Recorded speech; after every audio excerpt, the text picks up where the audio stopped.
That's off the output of that little white motor. It's running the Slayer. The X13 motor, of course, is powering the little LEDs here, and the neon here off of the spare third leg,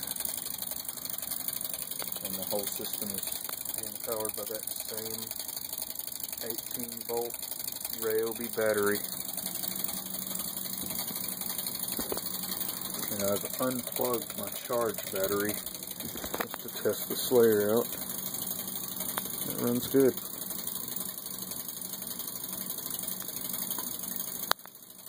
Take it easy.